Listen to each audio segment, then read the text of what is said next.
Mendoj se televizioni juaj shpreh respekt për që ndjek rrellat politike dhe për objektivitetin. Nëse e keni analizuar, asnjë subjekt politik deri më sot nuk ka folë për kandidat, nuk ka folë as për listat veçanta, as për listat përbashkëta.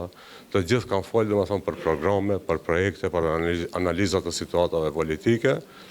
I vetmi domethënë që ka hap këtë temë prej nëntorit është zoti Taravari, sepse nuk ka pas hallin se si do dalim në zgjedhje lokale, po e ka pas hallin në cilin tabor do jetë, domethënë cili tabor i ofron më shumë, do jetë zoti Ahmeti apo Vleni. Vleni nuk e ka pas problem edhe për t'i dhënë më tepër komuna, edhe për t'i dhënë më tepër këshilltar, po dilema jonë është se ku i çon ato.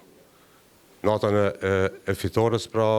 apo natën e zgjedhjeve, kur do fitoj Gosivari, kur do fitoj Bogovina, nuk e di ma duhet t'i gëzohemi asaj fitore, sepse nuk e di ma është e Vlenit apo e Bashkimi Demokratik për Integrim. Pra thjesht pra, kjo është nuk ka të bëjë me numra, pra është një temë imponuar. Vlenin në mënyrë qetë pra po unifikohet, po bashkohet në një subjekt, po bën analizat për kandidatët më të mirë, dhe Vleni prapë thëmë, nuk e ka dertën e numrave, ne nuk përlajme njëri me tjetrin se cili sa komuna do merë, bile kemi konstatim që do dalim edhe jashtë Vlenit me kandidaturat qoftë edhe të pavarura, kandidaturat që do janë më të mirët, më të shkolluarit, më profesionistët pra në kampin politik shqiptar, sepse fundit janë zgjedhje lokale dhe qytetari voton për individin,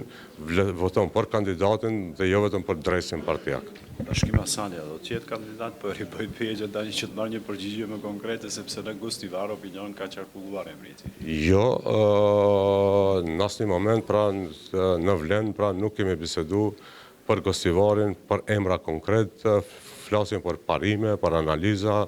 pra nuk eliminoj asnjë, po as nuk pohoj domethënë që është ndonjë, ose në këtë rast zoti Bashkim Asani.